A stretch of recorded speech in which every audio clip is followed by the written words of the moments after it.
Assalamualaikum warahmatullahi wabarakatuh. Saya Rehan Muhammad Sudi, NPMC 1C0199150. Nah, dalam video ini saya akan bahas akuntansi keuangan lanjutan 1 pada buku Dwi Martani bab 2, yaitu investasi pada instrumen ekuitas.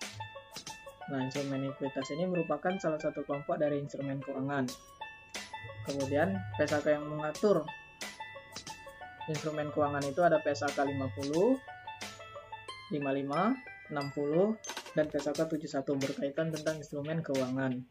Nah, adapun kelompok instrumen keuangan itu dibagi menjadi ada aset keuangan, liabilitas keuangan, ada ekuitas, derivatif, dan lindung nilai atau hedging. Yang pertama, aset keuangan. Nah, aset keuangan pasti merupakan sebuah kontrak yang melibatkan dua pihak, dan dari kontrak ini perusahaan bisa dapat cash masuk atau peningkatan aset. Contohnya kas, lebih tepatnya kas yang disimpan di rekening bank seperti giro, karena giro itu merupakan sebuah kontrak antara perusahaan dengan bank. Kemudian ada piutang. Piutang ini lebih jelas lagi ya kan, karena piutang ini sebuah faktur atau perjanjian antara penjual dengan pembeli. Bisa kita lihat pada perjanjian tersebut ada misal N/30, yaitu setelah pembelian. Kemudian investasi. Nah, investasi ini didasarkan pada sebuah kontrak, makanya termasuk dalam instrumen keuangan. Dan investasi ini dibagi menjadi dua.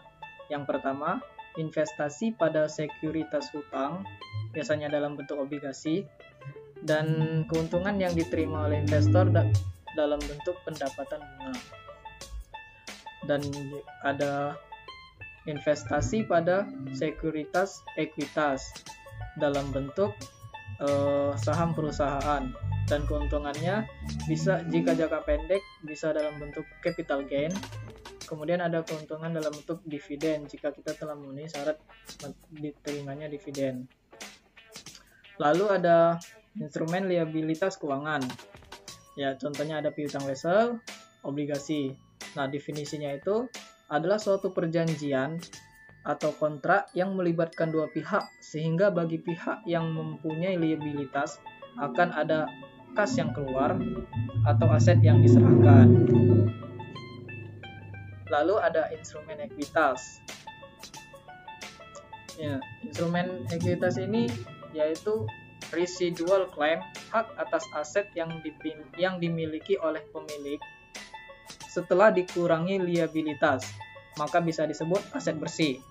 Nah, instrumen ekuitas ini ada dua kelompok utama, yaitu yang pertama share capital atau modal saham, dan return earning, saldo laba. Yang pertama share capital. Share capital ini dibagi lagi macam-macamnya. Ada premium, ada preference, kemudian ada ordinary, dan treasury share. Nah, treasury share ini adalah saham biasa perusahaan yang ditarik kembali dari peredarannya. Maka dari itu, karena ditarik kembali, ekuitas perusahaan akan turun karena jumlah saham beredar perusahaan berkurang. Mengapa? Karena pengali dari nilai modal saham itu adalah jumlah lembar saham dikali dengan nilai nominal, sehingga treasury share ini dicatat pada posisi debit. Lalu ada return earning atau saldo laba. Dalam bentuk saldo laba, yaitu akumulasi dari laba perusahaan yang tidak dibagikan kepada pemegang saham. Dan karena bagian ekuitas, maka saldo nominalnya ada pada posisi kredit. Baik, masuk ke materi, yaitu investasi pada saham, atau lebih tepatnya akuntansi pada investasi pada saham. Fokus materi ini yaitu perusahaan yang tidak memiliki lebih dari 50% kepemilikan. Nah, karena pencatatan itu tergantung pada presentasi kepemilikan investor terhadap investasi, maka dibagi lagi menjadi 3, yaitu yang pertama, kepemilikan lebih dari 0 atau kurang dari atau sama dengan 20%. sehingga tidak memiliki pengaruh signifikan, dan metode pencatatannya bisa menggunakan metode biaya atau harga perolehan, bisa juga menggunakan metode nilai wajar. Dan yang kedua, kepemilikan 20% tidak lebih atau sama dengan 50%, sehingga memiliki pengaruh signifikan, sehingga disebut investasi pada entitas asosiasi. Metode yang digunakan yaitu metode ekuitas. Dan yang terakhir, yang ketiga, yaitu lebih dari 50%. Nah, di sini mulai dikenal dengan istilah perusahaan induk dan perusahaan anak. Metode pencatatannya bebas, bisa milih di antara metode tadi, dengan catatan bahwa laporan keuangannya itu digabung atau laporan keuangan dalam bentuk laporan keuangan konsolidasian. Nah, sebelum kita bahas 3 metode pencatatan tadi, kita mengingat kembali kategori investasi keuangan karena ini akan saling berpengaruh. Yang pertama yaitu aset keuangan yang dinilai berdasarkan nilai wajar melalui laba rugi atau fair value through profit or loss. Kemudian, aset keuangan yang dimiliki hingga jatuh tempo atau held to maturity. Yang ketiga, aset keuangan yang dimiliki untuk dijual atau available for sale. Dan yang keempat, pinjaman dan piutang atau loan and receivable. Baik, kita masuk ke metode biaya dan nilai wajar. Yang dilakukan oleh investor yang pertama yaitu pencatatan ketika perolehan investasi. Nah, investor mencatat nilai investasinya sebesar biaya perolehan.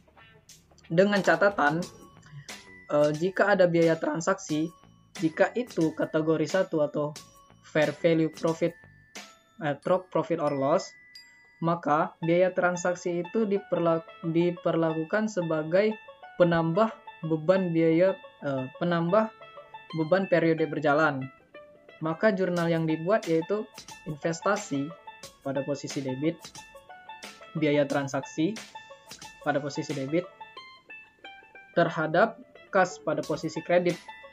Nah, jika kategori lain, misal available for sale, maka biaya transaksi itu tadi diperlakukan sebagai penambah biaya perolehan, sehingga jurnalnya yaitu investasi terhadap cash.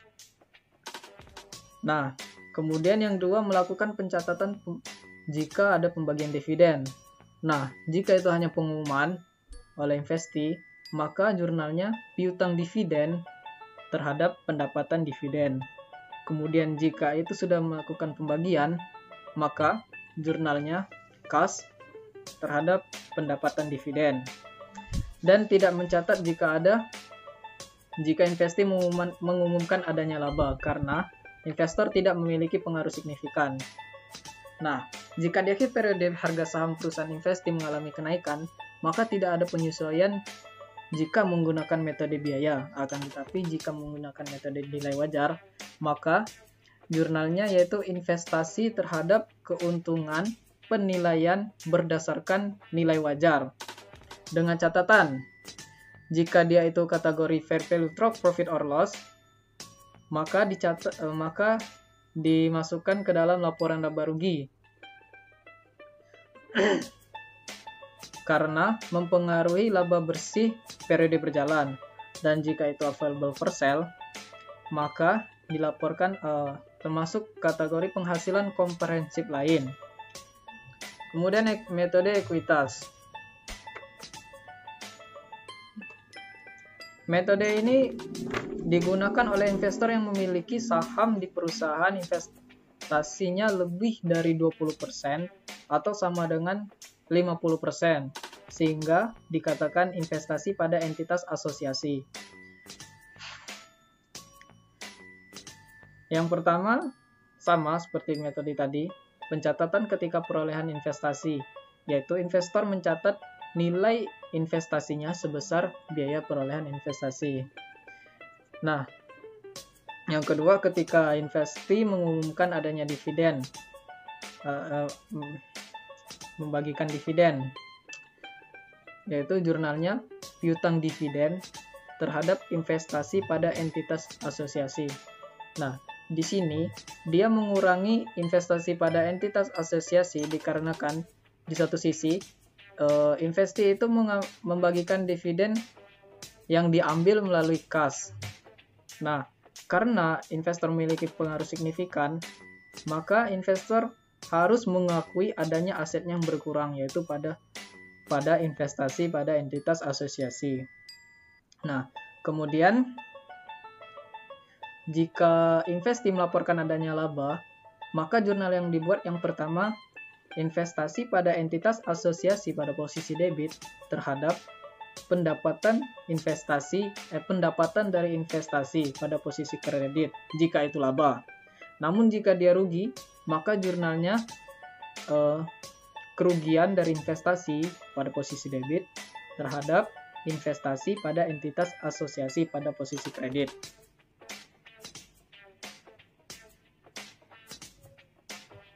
Tidak ada penyesuaian nilai wajar.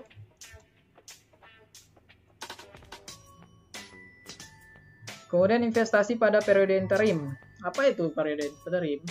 Nah, periode interim itu investasi yang dilakukan oleh investor tidak di awal tahun. Maka bedanya yang pertama, tidak boleh diakui adanya laba oleh investi selama 1 bulan atau 1 tahun atau 12 bulan. Tetapi diakui sesuai apa adanya. Misal 4 bulan sejak perusahaan berjalan. Kemudian adanya penetapan siapa saja pemegang saham yang berhak menerima dividen yang akan dibahas dalam RUPS.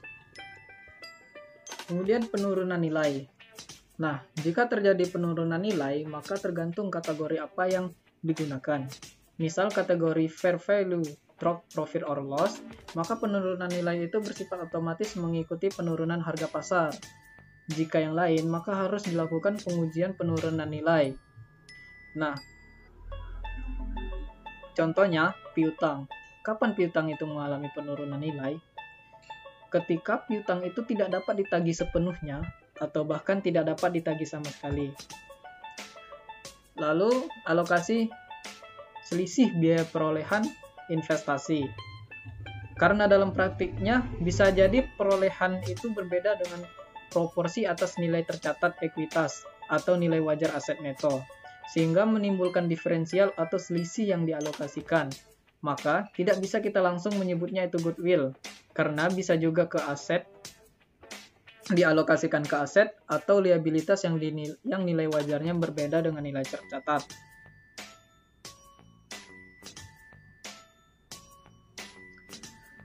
Baik, yang pertama melakukan pencatatan investasi awal dengan jurnal investasi pada entitas asosiasi terhadap kas.